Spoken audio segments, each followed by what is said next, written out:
started off, gonna TIG weld some exhausts for that blue 2022 Camaro.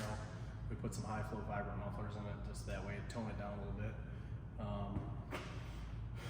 Finished that up, got it ready, and then so I got a couple things I needed dyno, and it's like, man, I guess I can't wait for the permit on the wall, so I am going to put the fans in this week, the exhaust fans. So it's not tomorrow, but Wednesday is 11 weeks since we bought the place. We still don't actually have building permit, so I'm gonna put those in, and I'll pay the fine later apparently, because I don't know, I got some stuff I gotta dyno. So I got the hoist working. I bought a little cheap air compressor. I bought some nice little air fittings that were aluminum centered with nylon outside like PEX for our air compressor. That stuff got lost in the mail. I was waiting on another set, so I was like, I'll go buy this little cheap $260 one from Menards. Yeah. So I did order a new compressor. We're still waiting on that to be built, but we brought one of the two that we had at the old shop, like an older Atlas Cop house. It's really loud though, so let me get that set up. I got the hoist going up and down. I hammer drilled the bolts from the floor for the dyno. Like it's pretty square, so I'm gonna get that rolling, get that running.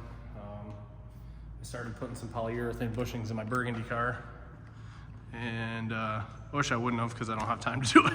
They're a pain in the ass, so I don't have time to do it.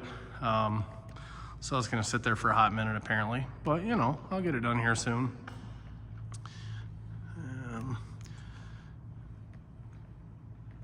I just got to do better about updating you guys. I'm doing really bad about it. It's been horrible lately. My RPM level 7 plus 4L60 from RPM. It's getting ready for the red truck, just sitting here waiting. 4800 Circle D, and then these big mammoth jammas. So these are the old RHS 6-bolt 307 cc's. I sent them out and had iron mask airflow go over them and do his thing to them. So they did a pretty good job with these in the first place, and especially so he solidified that. But yeah, I picked up these friends from my friend Dustin Gramps. He bought his E28 Camaro down in Florida, and it had a solid roller with Jezel rockers, and the car, he said the car just kind of felt a little bit torqueless through the curve. So we set him up with a hydraulic roller deal and a set of the Brodix like I have on both of these cars from Iron Mask, and it picked up like 50-60 foot-pounds of torque with the cam and stuff, so it was a much better driver. But anyways, I ended up with those, and then that's kind of how I snowball affected this 502 build that we're doing here. I basically traded a cam headed 6.0 for an RHS tall deck, one of the older hipped blocks, so it should be a nice block.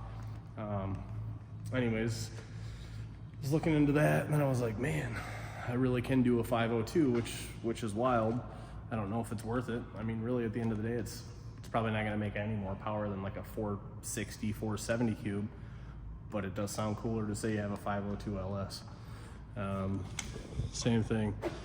Same 3-year-old carbon fiber shaft that went to a Nova that I put a 4L60 yoke on and put it in the truck. And then over the winter, I finally got those Weld S77s and polished. So excited to put those on the truck. I've never had a really baller set of wheels yet. And then nice little Mechman, carbon P2R, PTR, whatever, and a bunch of spacers for the tall deck and stuff. But anyways, some of the red truck stuff, like I said, last week the crank came in on Monday, so I dropped the stuff off at my machine friend Brian's over in Alpena, and he's gonna get the block board and checked out and all that good stuff. And then as soon as he calls, I'll go get it. We'll start putting it together and clearance and all the stuff that we'll probably need to clear for a 4.6 inch stroke, but I'll get it together as soon as I can, and that'll be a pretty fun and exciting thing to do. I don't know. Those big motors make a lot of power usually, but I definitely don't have the intake manifold and throttle like some of those do, so I don't know what to expect yet, but I do know it'll be really fun to drive, even if it doesn't like totally wow us on the dyno. It'll be pretty sweet on the street with that kind of a torque curve and that many cubes. So yeah, but yeah, anyways, I just want to do a quick update. I'll make a few videos throughout the week. That way it's, at least we got 7, 8, 10 minutes worth of stuff to watch once a week. We've been doing really bad lately. I'm gonna try to turn it around. But anyways, I'll update you guys tomorrow. Finally use this test car, because that's all it is. We're actually not working. We're not working for financial gain. We did it 100% for free just to make sure the dyno worked. 2022 Camaro, BTR 220 camshaft, a set of headers. Everything else is completely stock. Oh, we did put a flex fuel sensor on it because E85 is awesome. So this one came in at 345, 350 to the wheels with our new correction factor in the stuffy shop. We ended at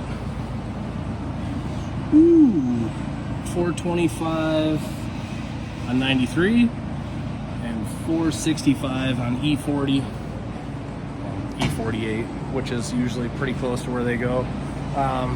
So I just got confirmation last night that our piping for the damn air compressor didn't show up, and then they're just gonna refund me because they said it was lost, and I'm like, well, they didn't give me a chance to lose it.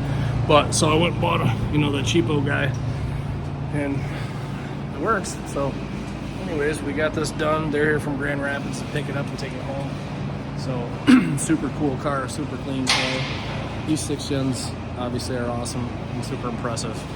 But yeah, I mean, dyno works. It's a big step. What do they, you guys remember Community Air riding dirty?